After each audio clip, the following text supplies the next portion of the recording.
Nous allons à la destination de... Nous allons à la destination, j'ai l'impression de prendre un train quoi. En provenance de... En destination de... Attends, qu'est-ce que j'ai dit? Je me lève sur un point, un petit haut, donc je peux voir... Bonjour et bonjour, c'est vraiment la canicule ces derniers jours. Alors pour ceux qui sont nouveaux sur ma chaîne, bienvenue.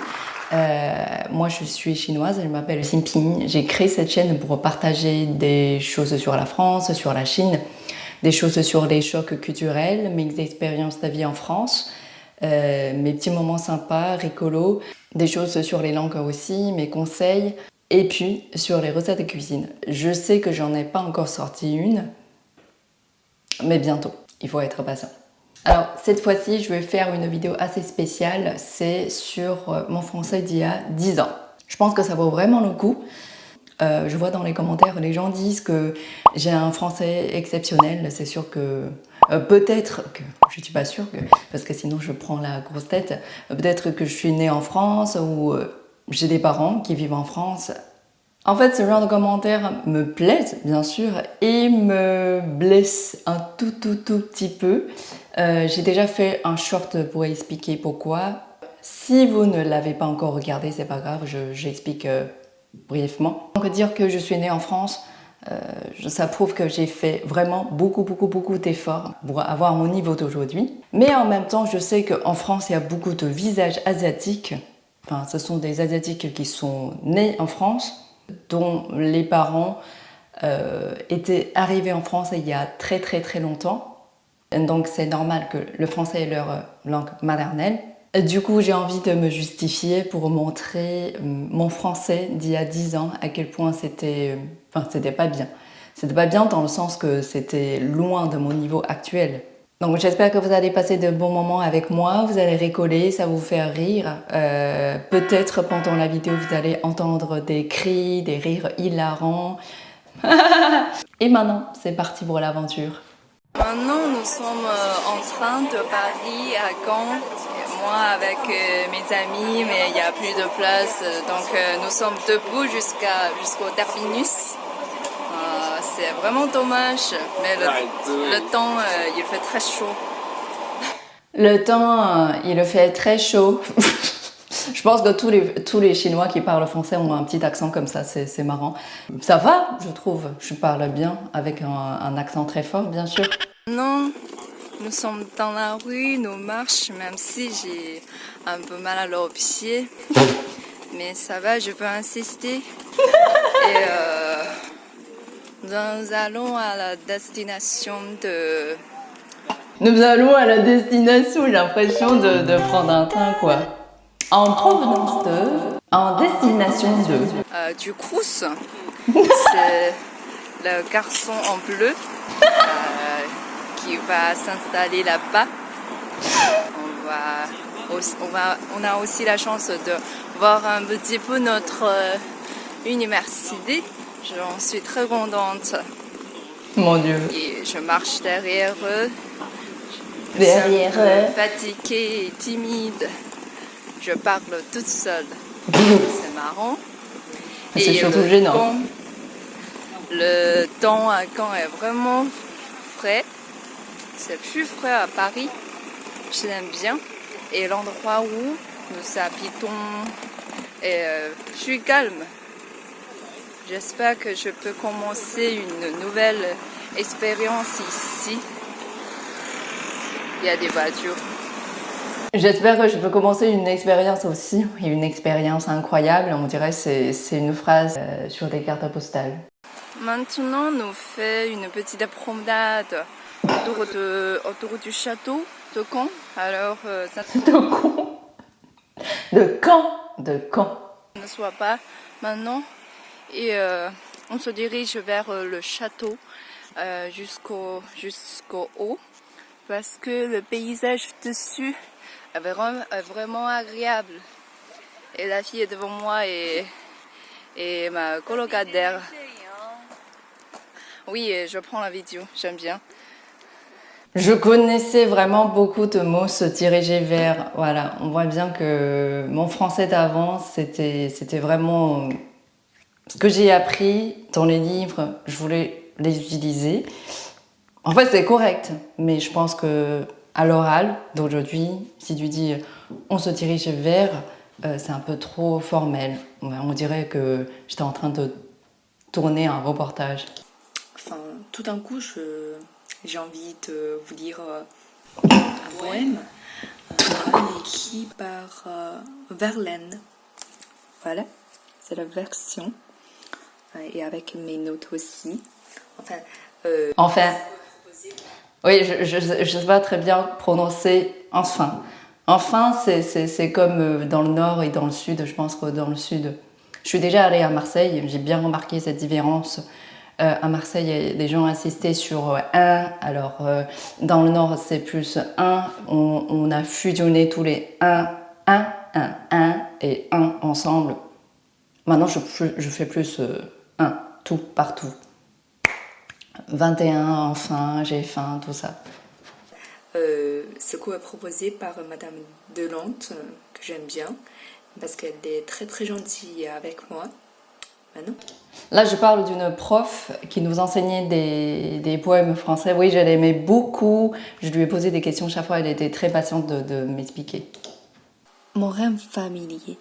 Je fais souvent ce rêve étrange, pénétrant, d'une femme inconnue et que j'aime, qui m'aime, et qui n'est chaque fois ni tout à fait la même, ni tout à fait une autre, et m'aime et me comprend. Car elle me comprend et mon cœur transparent, pour elle seule, hélas, cesse d'être un problème, pour elle seule, il est moins d'or de mon front plein, elle seule les rafraîchir en pleurant. Est-elle brune, blonde ou rousse? Je l'ignore. Son nom, je m'en souviens qu'elle est doux et sonore. Là, c'est on va dire la fameuse erreur. Les Chinois, on ne sait pas trop différencier tout et doux, que et ge, comme dans cadeau et gâteau. Là, aujourd'hui, jusqu'à aujourd'hui, j'ai toujours du mal.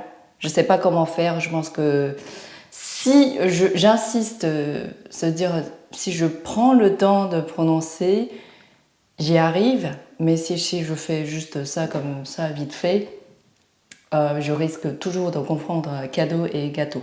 Cadeau, je sais plus lequel je prononce.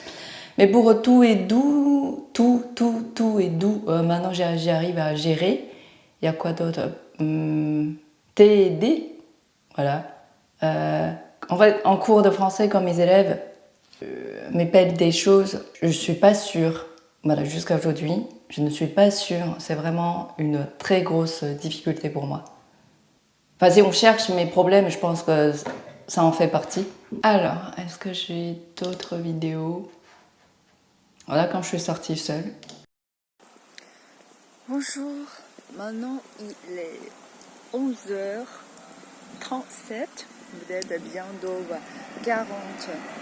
Je suis tout seul dans la rue parce que il y a vraiment personne qui marche dans la rue, seulement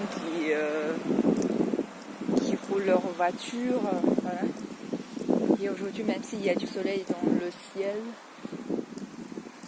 mais il fait quand même frais.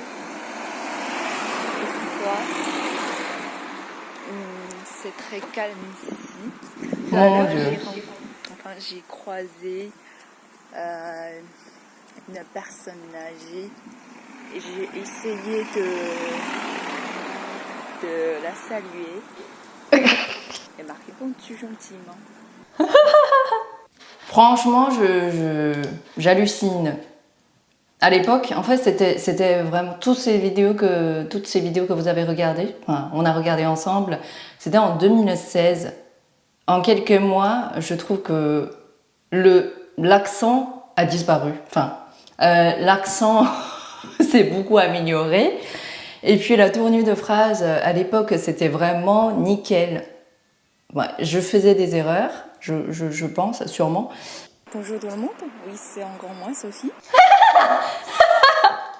Oui, c'est vrai que Mon prénom en français, c'est Sophie. En fait, il y a même une anecdote si vous voulez écouter. On avait un prof de français qui était belge. Il avait du mal à prononcer nos prénoms en chinois. Du coup, il nous a invités à chacun trouver un prénom français. En fait, moi, j'étais presque dans les derniers. Quand c'était à mon tour, j'avais pas beaucoup de choix. Mais il y avait que Sophie qui n'a pas encore été prise. Donc, je me suis dit, je vais m'appeler Sophie. Et en plus, il y a quelques jours, j'ai fait une vidéo sur LOL où j'ai parlé de Sophie Marceau. C'est vraiment une actrice française que je trouve très très belle, très très charmante. Voilà, donc j'ai la chance de m'appeler Sophie. En plus, Sophie, c'est un prénom qui a été démodé, mais qui revient à la mode. Donc j'en suis très contente. Voilà, c'est moi Sophie. Aujourd'hui, notre cours a été annulé, donc j'ai la chance de me balader un petit peu. Je parle trop vite. Maintenant, je suis sur le château. J'ai déjà changé. Vous voyez, je me lève. Je me lève. Attends, qu'est-ce que j'ai dit?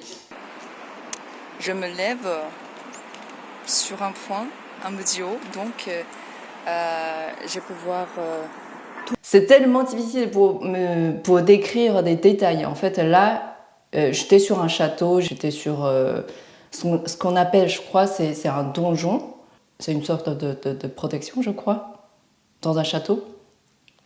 Du coup, je savais pas comment décrire ça. J'étais en haut, j'étais sur la hauteur. J'étais comment?